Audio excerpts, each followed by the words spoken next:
ছেড়ে দিলেন কেন? একসাথে আপন ঘরে পরিচয় দিয়া ছেড়ে দিলেন কেন? স্ত্রীকে স্ত্রীর হাতে ছেড়ে দিলেন, বেটি বেটির মতো চলে, মেয়েটাকে মেয়েটার হাতে ছেড়ে দিলেন। আপনি আস্তা বাপ, আপনি বুঝেন না আপনার মেয়েটা যে একটা ঘন্টা লাগাইয়া এতক্ষণ সাইজা গুইজা এই টাইট জামা গায়ে দিয়া, টাইট রঙ্গিলা, লাল নীল হলুদ কমলা বেগুনি বোরকা শরীরের সাথে ৮-৭ টাইট বোরকা পরে এতগুলো পাউডার সুনু লাগাইয়া রাস্তায় যে বের হইছে, কোন জানোয়ারকে দেখাইবার জন্য আপনি বুঝেন না? আপনি বুঝেন না আপনার বেটি কই যায়, আপনার স্ত্রী কই যায়, আপনার বোন কই যায়? রাস্তার লম্পট বখাটে দুশ্চরিত্র খারাইয়া মুতে এরকম অসভ্যরা দাঁড়ায় আছে টিটকারি মারার জন্য। এই অপদার্থ তাদেরকে দেখাবার জন্য বেহায়ার বেপর্দা রং নিয়ে যাচ্ছে, ঠিক কিনা বললেন? তো এটা বোঝে না, খামখেয়ালি সবাই। সবাই মনে করছে আমার দায়িত্ব হলো ভাত মাছ চাল ডাল, ঘর বিল্ডিং দালান, বিদেশ যাইতে গেলে সুদে টিয়া লইয়া টাকা, বা ঘর দুয়ার করে দেওয়া, বিল্ডিং বিয়া করতে লাগলে বিয়া করায় দেওয়া, শেষ। এবার চরিত্র আছে না নাই, আখলাক আছে না নাই, রাত দিন কেমনে কাটে কেমনে চলে, এগুলো আমার দেখার বিষয় না। এটাই ছিল বাবা মার কথা, এটাই ছিল মুসলমান। কেমনে ছেড়ে দিলাম বলেন বাবা? এভাবে পরিবার আলাদা হয়ে গেল কেন? এভাবে সংসার ভিন্ন হয়ে গেল কেন? সবাই আলাদা আলাদা বলতেছে পরিবার, কিন্তু আসলে ভিন্ন ভিন্ন। ছেলে ছেলের বাপের চুলের লগে ছেলের চুলের মিল নাই, মার বোরকার লগে জির বোরকার কি নাই, তো এটা কি সংসার হইল? বলেন না বাবা, এটা পরিবার হইল? কি রে ভাই বলো? আমি তো খোদার কসম করে বলতে পারি, আমার দাদি নানিরে আমি যেই বোরকা দেখছি, ওরে ভাই এদিকে তাকান, দাদি নানিকে আমি দেখছি যেই বোরকা, আমার মা চাচিকেও দেখছি ওই বোরকা, আমার বউ আমার বাকি ভাইদের বিবি তাদেরকেও দেখছি এই বোরকা, এখন আমার মেয়ে আর আমার বাগনি ভাতিজি তারারও এই বোরকা। 4 স্তরেই দেখছি কালো ঢিলে ঢালা বোরকা, নেকাব বড় একবারে হাঁটুর নিচে নামানো, এরকম বোরা দেখছি। তো এইটা না পরিবার? কথা বলেন না কেন? যে যাদের পূর্বের সাথে পরের কি আছে, একটা বন্ধন আছে। এটা কি? এটা কি? বেডি তিনকে বাইরে হলো, একটার লাল, একটার কমলা, একটার নীল হলুদ, এটি কিতা? কিন্তু ফেলাস ঠিক না। মা বোনদেরকে বলি, আপনারাও ভাবেন জিন্দেগি মানে কি? জীবন মানে শুধু ভাত তরকারি? জীবন মানে শুধুই রান্না বান্না? জীবন মানে শুধুই গহনা আর ফার্নিচার? জীবন মানে শুধুই প্রসাদনী আর সাজসজ্জা? জীবন মানে শুধুই 3 পিস? আহা, এজন্য দিন শেখা দরকার। জিন্দেগির ভাত মাছ চাল ডাল, আহার নিদ্রা, ঘুম পেশাব পায়খানা, যৌন চাহিদা যদি বলেন এগুলো তো পূরণ হচ্ছে, আরে মিয়া এগুলো তো কুত্তা বিলাইরও পূরণ হচ্ছে। ভাত মাছ খাদ্য, ঘুম পেশাব পায়খানা আর যৌন চাহিদা, লজ্জাস্থানের শাহওয়াত, এটাই যদি হয় জীবনের অর্থ, তো এটা তো জানোয়ারেরও পূরণ হইতেছে। আপনার বিশেষত্ব কি? আমি যে মানুষ, তার আলাদা বৈশিষ্ট্য কি? ভাত খানা, পেশাব পায়খানা, ঘুম, বলো ভাইয়া। আমার আলাদা বৈশিষ্ট্য কি? তাইলে আমি যে মুসলমান, আমার জীবনের পরিচয় কি? এই বাপ বলেন না, আপনাদের বলেন। 3 ছেলে বিদেশ, এটাই তো মুসলমান হিসাবে আপনার পরিচয়। আপনার 4টা মেয়ে বিয়ে দিছেন, এটাই তো মুসলমান হিসাবে আপনার পরিচয় নাকি? 4 রুমওয়ালা একটা বিল্ডিং করছেন, এটাই তো মুসলমান হিসাবে সার্থকতা নাকি? এটা কি শুনাইলেন? এটি কীর্তেন কোন মানুষের দ্বারে? এগুলো বললে কি লাভ হয় বলেন না? তারা দুইজনে ইটালি, আরে বাপ রে, যাটার বিড়ি খানা দেখলে, সাদওয়ানের গপ দেখলে বুঝা যায় যে এটা রঙে আছে। তারা দুইজনে ইটালি, অসুবিধা কি? আর দরে কে? ওটা 14 গোষ্ঠীর কপালে আর কোনোদিন দুঃখ আসবে না, কারণ দুগা বিদেশ, ইটালি আরো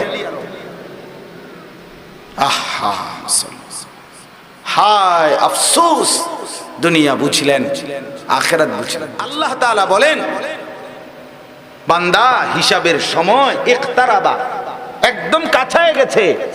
ওয়াহুম ফি গাফলাতিম মুরিদুন, আহা, আজও তো আমি আল্লাহ থেকে বিমুখ হয়ে গাফিল হয়ে পড়ে রইলাম। 60 বছর আজও বিড়ি খাও, এই চাচা ফিরবেন কোন দিন?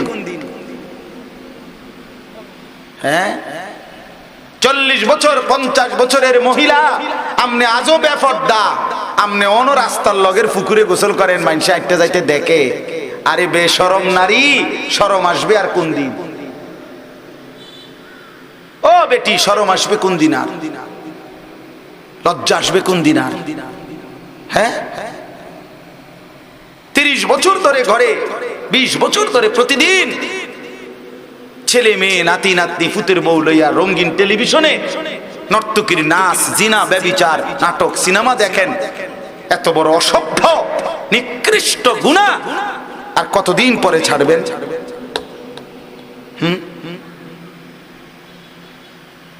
বলে, আহাসিবান নাসু আন ইউতরাকু আন ইয়াকুলু আমান্না ওয়া হুম লা ইফতানুন। আল্লাহ বলে, মানুষ এই কি ভেবেছো নিজেকে শুধুই মুখে বলবা মুসলমান, আর আমি কোনো পরীক্ষা না নিয়েই ছেড়ে দেব, এই নি ভাবছো? এটা নি মনে করছো ভোটার আইডি কার্ডে লিখে দিছো যে ধর্ম ইসলাম, খালাস। জন্ম নিবন্ধন সনদে লিখে দিছো ধর্ম ইসলাম, খালাস। ইসলামের বুঝ পাইয়া লাইছে, ফেরেশতা জান্নাত বুঝাই দিবে, এত সহজ? আল্লাহ জিজ্ঞেস, আহাসিবান নাস, লোকেরা কি এই ভাবলো? আল্লাহ তাআলা বলছে, আম হাসিবতুম আন তাদখুলুল জান্নাহ, তোমরা কি এই ভেবেছো জান্নাতে এমনি এমনি ঢুকে যাবে? এটা মামুর বাড়ি? আমার শাইখ আল্লামা মুফতি মুশতাকুন নবী সাহেব বলে, এই বাপ, হাসরের ময়দান শ্বশুর বাড়ি না, মামুর বাড়ি না, নানার বাড়ি না। মাদেরকেও বলি, মারা এটা বুঝতে শিখেন, ভাবতে শিখেন, ইনসাফের সাথে ভাবেন।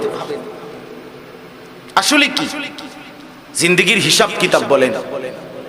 ছেলে মেয়ে স্ত্রী সন্তান পরিবার নিয়ে দিন কোথায়? খোদার 365 দিনে 1 বছর আপনার ঘরে আপনার ছেলে একটা বছর কোনোদিন ফজরের নামাজ পড়লো না, পড়ে না। এত বড় জানোয়ার মুসলমানের ঘরে কেমনে ঘুমায় বলেন?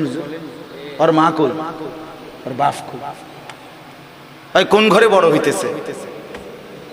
এদের জীবনের পরিচয় কি? এটা মুসলমানের ঘর?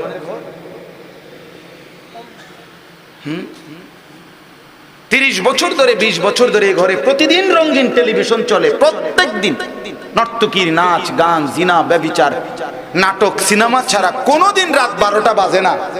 এটা মুসলমানের ঘর? এদের আখিরাত কোথায়? এদের পরকালের ফিকির কোথায় বলেন? মেয়েটা পর্দা করে না, বউ পর্দা করে না, ছেলে মেয়ে 5 ওয়াক্ত নামাজ পড়ে না। আপনি জিন্দেগি সংসার করতেছেন, কি সংসার? ঘোড়ার ঘাস ফাটতেছেন, কি সংসার এটা? এটা মুসলমানের সংসার, ইমানদারের সংসার এটা? রাসূলুল্লাহ সাল্লাল্লাহু আলাইহি ওয়াসাল্লাম স্পষ্ট বলছেন, যে ঘরে আল্লাহর জিকির নাই, যে ঘরে আল্লাহর কোরআন নাই, যে ঘরে সেজদা নাই, খোদার কসম ওই ঘর কাল বাইতিল খারিব, আলগা বাড়ি, সারা বাড়ি। যে সারা বাড়ি বলে যেই বাড়িতে মানুষ থাকে না, কুত্তা থাকে, সাপ থাকে, বিচ্ছু থাকে, কেচ্চা থাকে, ইন্দুর থাকে, ওইটারে কয় সারা বাড়ি। ওটা মানুষের বাড়ি না। কাল বাইতিল খারিব, আলগা ঘর, সারা ঘর। হ্যাঁ হ্যাঁ, মাসালুল বাইতিল্লাযী লা ইউযকারু ফীহি, যে ঘরে আল্লাহর জিকির নাই, যে ঘরে আল্লাহর বন্দেগী নাই। রাসূলুল্লাহ সাল্লাল্লাহু আলাইহি ওয়াসাল্লাম বলেন, ইযা আইকাযার রাজুলু আহলাহু ওয়া সাল্লা বিহিম জামিআন কুতিবা ফিয যাকিরিন আল্লাহ কাসীরান ওয়ায যাকিরাত। সুবহানাল্লাহ। নবীজি বলেন কোন ঘরের পুরুষ যদি অভিভাবক তার পরিবারের সদস্যদেরকে, স্ত্রী ছেলে মেয়েদেরকে ফজরের নামাজের জন্য জাগিয়ে দেয়, অতঃপর সকলেই নামাজ আদায় করে, খোদার কসম নবী বলেন আল্লাহ তাআলা ওই ঘরের সকলকে বেশি বেশি জিকিরকারী পুরুষ এবং নারীদের অন্তর্ভুক্ত করে দেয়। হাদিস এটা। নবী সাল্লাল্লাহু আলাইহি ওয়াসাল্লাম বলেন, আরো শুনেন হাদিস, মায়েরাও শুনেন, বাবারাও শুনেন, ছেলেরা তোমরাও শোনো, বোনেরা তোমরাও শোনো। রাহিমাল্লাহু রাজুলান আইকাযা ইমরাআতাহু, নবী সাল্লাল্লাহু আলাইহি ওয়াসাল্লাম বলেন আল্লাহ তাআলা ওই স্বামীর উপরে রহমত বর্ষণ করে যে তার স্ত্রীকে ফজরের নামাজের জন্য জাগিয়ে দেয়। ফাইন আবাত, যদি সে উঠতে না চায়, নাদাহা ফি ওয়াজহিহাল মা, স্বামী তার স্ত্রীর চোখে মুখে পানির ছিটা দিয়ে দেয়। রাসূলুল্লাহ সাল্লাল্লাহু আলাইহি সাল্লাম এরপরে বলে ওই হাদিসে, ওয়া রাহিমাল্লাহু ইমরাআতান, আল্লাহ ওই স্ত্রীর উপরেও রহমত নাজিল করে, আই কাযাত যাওজাহা, যে তার স্বামীকে ফজরের নামাজের জন্য জাগিয়ে দেয়। ফাইন আবা, যদি স্বামী বেচারা উঠতে না চায়, নাদাহাত ফি ওয়াজহিহিল মা, তাহলে স্ত্রী স্বামীর চোখে মুখে পানির ছিটা দিয়ে দেয়। রাসূলুল্লাহ সাল্লাল্লাহু আলাইহি সাল্লাম বলেন এমন পবিত্র বন্ধনের স্বামী স্ত্রী দুইজনের উপরেই আল্লাহ রহম নাজিল করে। যে স্বামীকে, যে স্ত্রী ফজরে জাগিয়ে দেয়, যে স্বামী তার স্ত্রীকে কি করে দেয়, আজকে আমি উঠতে পারছি, কালকে তুমি উঠতে পারছো। হইতে পারে না এমন? একদিন আমি আগে যাক না পাইছি, তো আমি স্ত্রীকে তুলে দিলাম, আরেকদিন সে আগে টের পাইছে, তো সে আমার উঠাই দিল, মিলে মিশে আখিরাত আগায়। কোরআনুল কারীমের মধ্যে আছে সরাসরি স্বামী স্ত্রী যদি নেককার হয়, সুবহানাল্লাহ, আল্লাহ সরাসরি কোরআনে আছে সূরা যুখরুফের মধ্যে আল্লাহ বলবে উদখুলুল জান্নাতা আনতুম ওয়া আজওয়াজুকুম তুহবারুন, তোমরা তোমাদের নেককার স্ত্রীদেরকে সাথে নিয়ে হাসতে হাসতে জান্নাতে ঢোকো। উদখুলুল জান্নাহ, ঢোকো।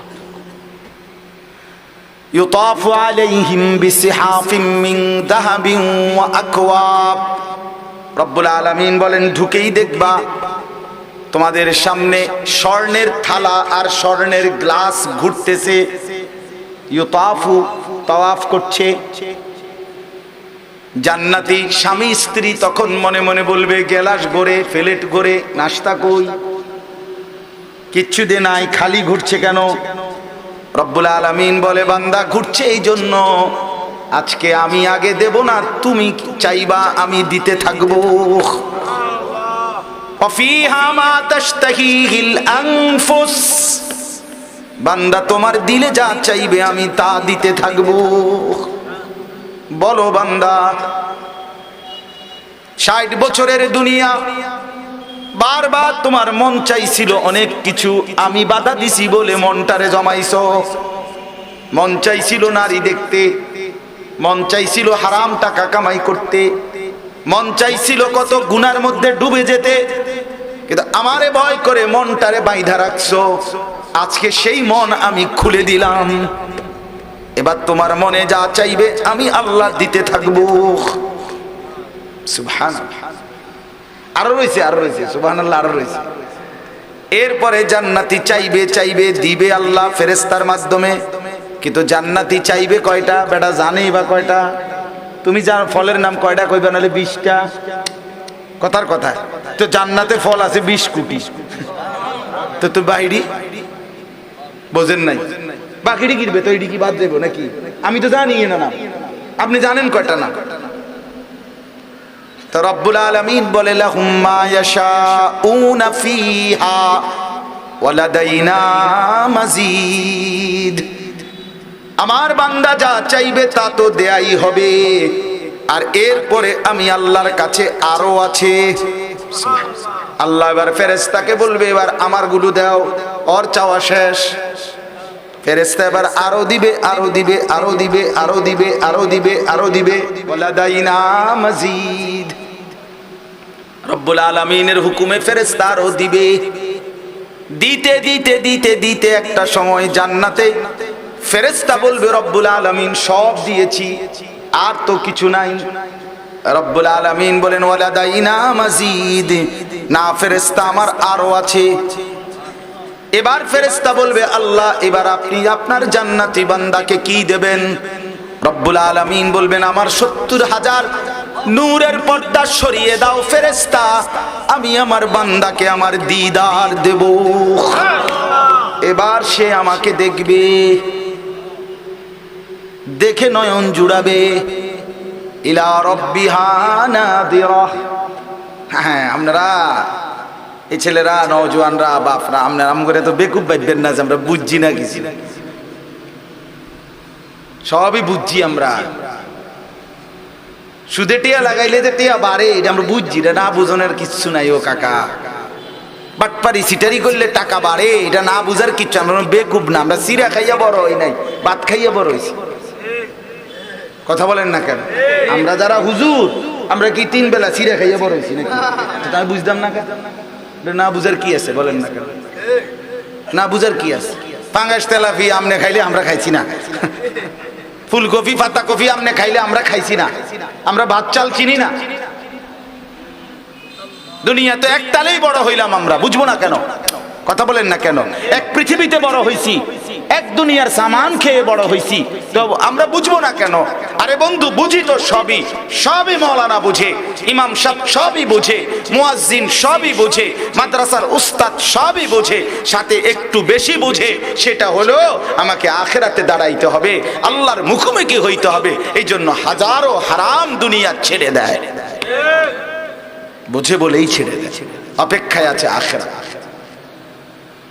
আখিরাত অপেক্ষায় আছে। এই জন্য দয়া করে আপনাদের কাছে আমি অনুরোধ করলাম, আজ আপনারা হাল ছেড়ে দিছেন, মুসলমান আপনারা হাল ছেড়ে দিছেন, প্রত্যেককে তার হাতে তুলে দিছেন। আপনার ছেলে 16 বছরের ছেলেটাকে আপনি তার হাতে উঠাই দিছেন। তোর মতো তুই চুল রাখবি, তোর জামা, তোর প্যান্ট, তোর চুল, তোর হাসি, তোর কথা, তোর স্টাইল, তোর আড্ডা, তোর বন্ধুদের সময় সবটা তোর মতো। আমি বাবার এনে কোনো মাথা ব্যথা নাই, আমি মার কোনো মাথা ব্যথা নাই। এটা জানোয়ারের জিন্দিগি ছাড়া ইমানদারের জিন্দিগি হইতে পারে না। এটা হাইওয়ানের জীবন, এটা জন্তু জানোয়ারের জীবন। মুমিনের জীবন এমন বাঁধন হারা, বন্ধন হারা, এটা মুসলমানের জীবন। তো এটা মুসলিম নারী হলো কিভাবে বলেন? এ মুসলমান মহিলা হলো কিভাবে? রাসূলুল্লাহ সাল্লাল্লাহু আলাইহি ওয়াসাল্লাম বলেন আল মারআতু আওরাতুন।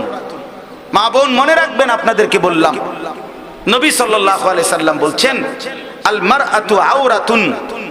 নারী বলে কাকে? এক কথায় নবীজি বলছেন আওরাত, যে নিজেকে আড়ালে রাখে, লুকিয়ে রাখে, গোপন রাখে, পর্দায় রাখে। খোদার কসম নবী বলছে তাকেই বলে নারী।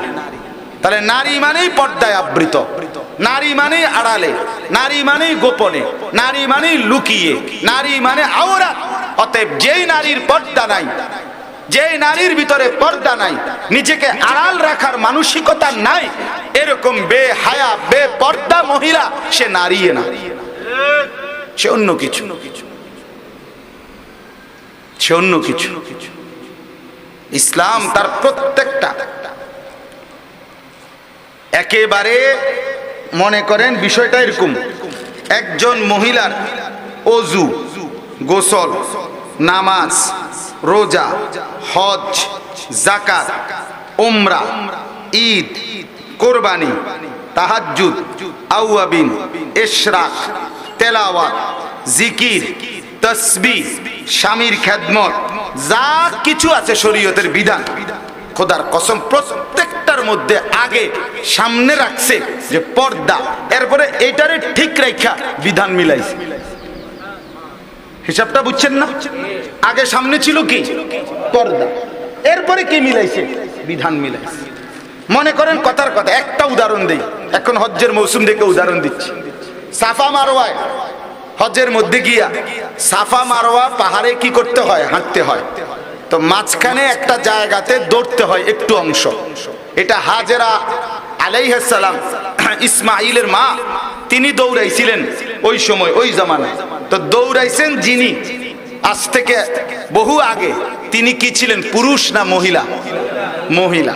কিন্তু তখন ছিল ওই মরুভূমিতে পাহাড়ের নিচে একজন মানুষের অস্তিত্ব ছিল না।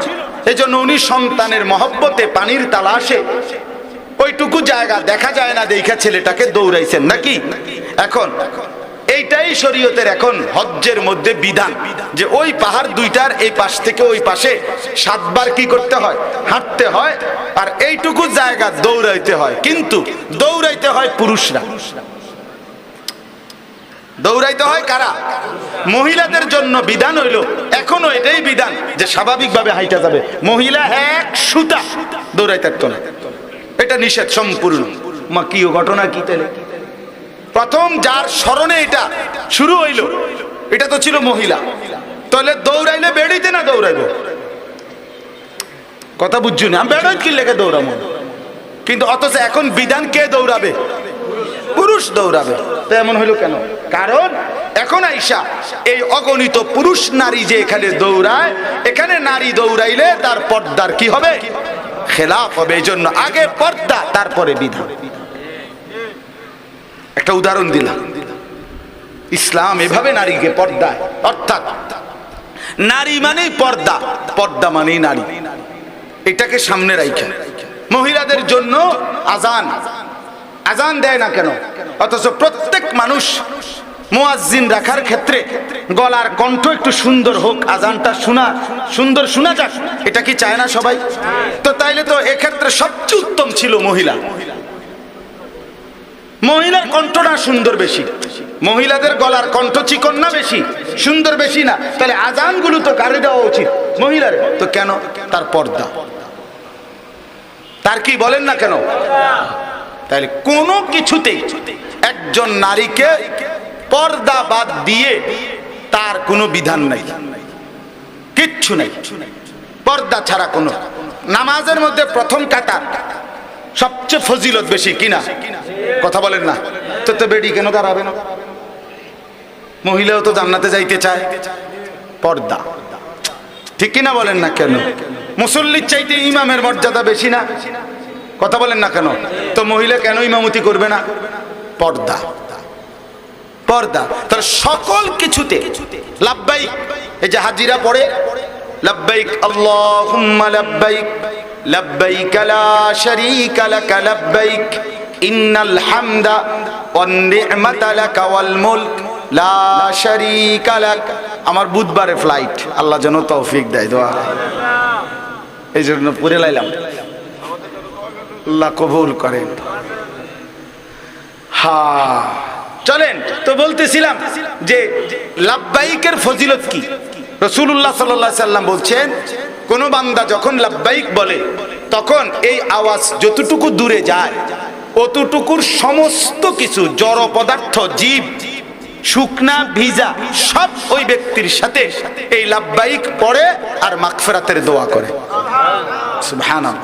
এখন এই আওয়াজ, এরপরে হাদিসে আছে এই বেটার আওয়াজ, মজার কথা শুনেন, আওয়াজটা যে দূর গেছে ও দূরের সবকিছু লাব্বাইক পড়ে কিনা?